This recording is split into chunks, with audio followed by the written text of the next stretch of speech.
No one cares about your business, at least not yet. And that's not because your business sucks or your product sucks, it's because your content does. You see, your content lacks depth. And by depth, I don't mean more complicated. The idea of depth literally comes from going beyond surface level, doing more than the bare minimum. And that's the problem with most content today. Like, for example, not just how to build a website, proving that you can build a website in under 60 seconds. Not just, here are some trading tips. Here is 10 years of trading advice on my way to McDonald's. It's the same topic, but completely different impact. Because now you're layering things. Speed, personality, context, experience. These are all layers that create depth. And that depth is what makes people stop, watch, engage, buy. You know, most people think content is hard because the best creators are creative. The definition of creative is to create. That's the baseline. We're all creative. The real difference is depth, because depth is what creates curiosity, emotion, contrast, and retention. There's actually a very simple way to look at this. People are interested in something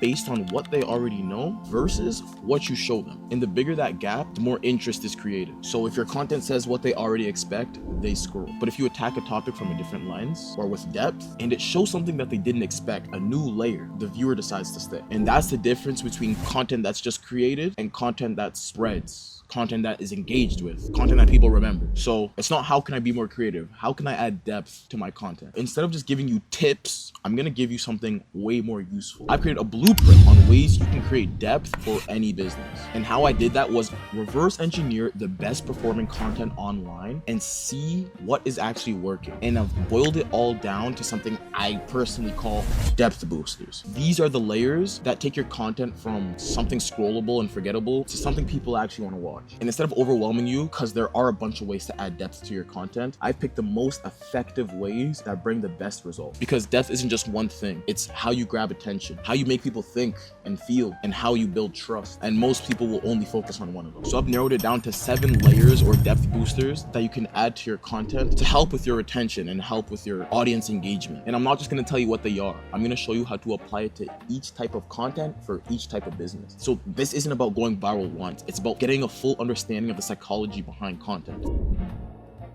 The first depth booster, pattern interrupt. You see how I just got closer and you're like, what the fuck's going on? Well, let me explain. The pattern interrupt is probably the most important depth booster there is. Because if you don't get the viewer's attention, nothing else matters. A pattern interrupt is exactly what it sounds like. It's something that breaks what the viewer expects to see. Because most people are scrolling on autopilot. So if your content looks like everyone else's, the viewer's brain doesn't register. A pattern interrupt forces the brain to go, wait, what the fuck? In that moment, those 3 seconds is your opportunity to deliver your message. Because attention online is based on contrast. The more you break expectation, the more you stand out. The pattern interrupt is a great way to get the viewer's attention in any niche. Instead of just talking to the camera, change your environment. For the beginning of this topic, I changed how far I was from the camera. And look, you don't need a pattern interrupt for every second of the video. The hook is where it's the most important, because that's when the energy drops. Or if you're introducing a new idea, think of it as resetting your attention. Stop presenting your information the same way everybody else does. Make sure you're breaking the viewer's expectations.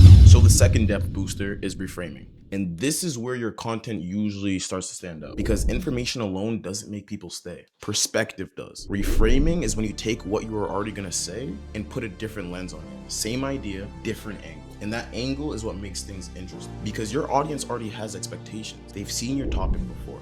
They've seen your content before. They know what to expect. For example, most reframes would follow this structure. Most people think X, but the real truth is Y. Or it's not actually X, it's actually Y. You don't have an X problem, you have a Y problem. That's the mechanism. Now let me show you what this looks like for different business. For example, if you're a fitness coach, instead of starting a video like, this is how to get a 6-pack, maybe say, you don't need more ab workouts. You need to fix this one thing. Or instead of do this to get a 6-pack, your diet is stopping you from getting a 6-pack, and it's not for the reason you think. It's all the same thing, but just a different perspective. If you do lead gen, for example, instead of saying, here's how to get more leads, a better reframe would be, you don't need more leads, you need this one conversion shift. If you run a software product, instead of just simply showcasing features, try this. You're probably using this one feature wrong, or this one tool can save you thousands of dollars. If you sell information, courses, or you're a coach, instead of 5 tips for whatever, maybe try 5 mistakes that are keeping you stuck. Use reframing at the hook when introducing a topic topic or if something feels overused or overdone, because that's where you can create the biggest shift. So for your business, don't just think, what should I say? Think, what is the most interesting way I can say this information that everybody already knows? The third depth booster is the knowledge gap. And this is a massive driver in attention and retention, because people don't watch just to learn. They watch content to close a gap, a knowledge gap. If your content says what people already expect, there's no gap. Not to get this mistaken for a reframe. A reframe is used to reframe sentences and structure while saying the same thing. A knowledge gap reframes how people think by reframing the whole idea of the video. You're almost introducing something that the brain couldn't believe and then going on and proving said thing. For example, let's say you run a fitness program. Most people think more protein equals more gains, but what if that's not actually the truth? Let's say you have a new finance app that helps sort out your finances or with your taxes or whatever. You could introduce it as, this new app acts as a personal financial advisor. The fourth depth booster is layering, and this is what almost everything else builds on, because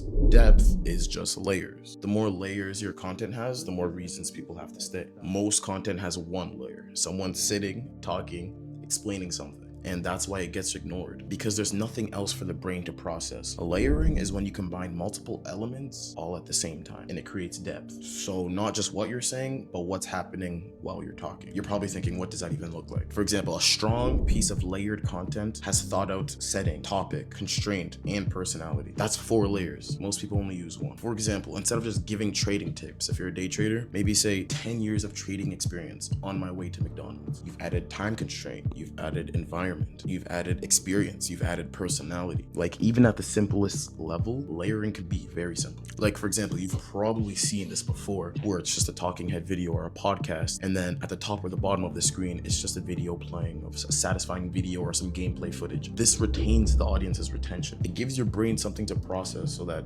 even if the main content is simple, it lets the brain process something new or the same thing from a different angle. This is good because now the audience attention isn't just on one thing, it's supported by multiple inputs. And this doesn't apply the same way to every niche. Adding those satisfying videos and gameplay footage to your business videos wouldn't really make much sense and could attract the wrong type of lead. So the goal isn't just to copy what you see online, it's to understand what works and why it works. You have to make sure you're being intentional with the content you post. Every layer should add something: contrast, personality, clarity, trust. For example, showing how my client went from 0 to 10K in less than 60 seconds. You're giving people visual confirmation, emotional response, and trust. So take your core idea and add a twist, a setting, a time limit, whatever. Add something. Don't just say what you're gonna say. Next is story integration. Kind of self-explanatory, but let me show you what I mean. There's a story that my parents always used to reference to. There's this man, he's walking in the desert and he finds a pump. Next to it, there's a note and it says, pour this water into the pump and it will give you more water than you need. But the bottle only has a little bit of water left. So now he has a choice: drink the water or take a risk that this note is being truthful. Now, what does this have to do with what we're talking about? Nothing, but you stayed. It's easier for the brain to process and remember stories than just unstructured information. Information makes people understand, yes, but stories make people feel.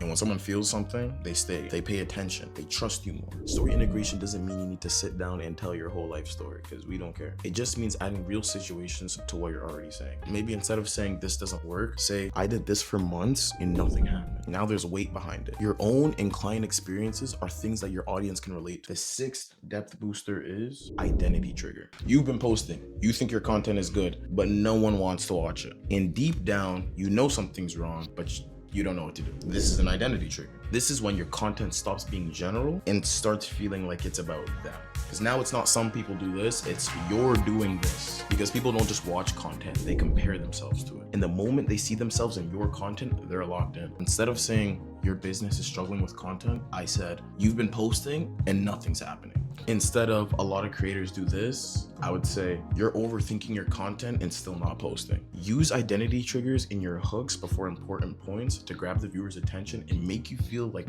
you have called them out directly. Call out what they're saying, what they're thinking. Say something that would induce a certain thought, and then call out that thought. It creates so much credibility. Demonstration is one of the simplest depth boosters. Don't just say it, show it. Words create understanding, but proof creates belief. Instead of me saying this content strategy works, I'd say, here's a video I posted and here's what it did. Instead of this offer converts, you can say, here's a message that a client sent to me after using this offer. Instead of saying, this tool is powerful, you can say, here's me using this tool in real time to get a certain outcome. Don't just show the results, show the reactions, every step of the process. People want to know what the process or service would look like. Use demonstration when making a claim, explaining a result, or when you want to remove doubt. Because it answers the question, does this actually work? Will this guy actually get me results? Now, everything I've showed you is mostly basically psychology. The 8th depth booster is production layers. And I'm not going to go deep here, but these are things that you should be using in some of your content. So for your content, don't just post. Think about how it feels, how it looks, how it flows, sound effects for emphasis, caption, camera changes, different angles or movement. Throw in some B-roll and work on your pacing. Cut out dead space. Make sure your video flows. Every second should feel intentional. All of these are just more layers that don't replace the message, but they support it. Because the more layers you add, the harder it gets to ignore. By the way, the easiest way you can apply all of this is with a content calendar. Have a certain day to script, have a certain day to film, and have a certain day to edit. Plug these work blocks throughout the week and then stick to it. If you want to post daily, weekly, monthly, whatever, just make sure your content has depth. And if you want help with this, I've analyzed thousands of viral, high-performing videos. I literally do this for a living. I help turn your content and part of the client acquisition process from ideation to scripting to editing to building a system that actually brings in attention and revenue. So if you're serious about growing your content, there's a link in the description. I'd love to hop on a call and see what I could do for you and your business.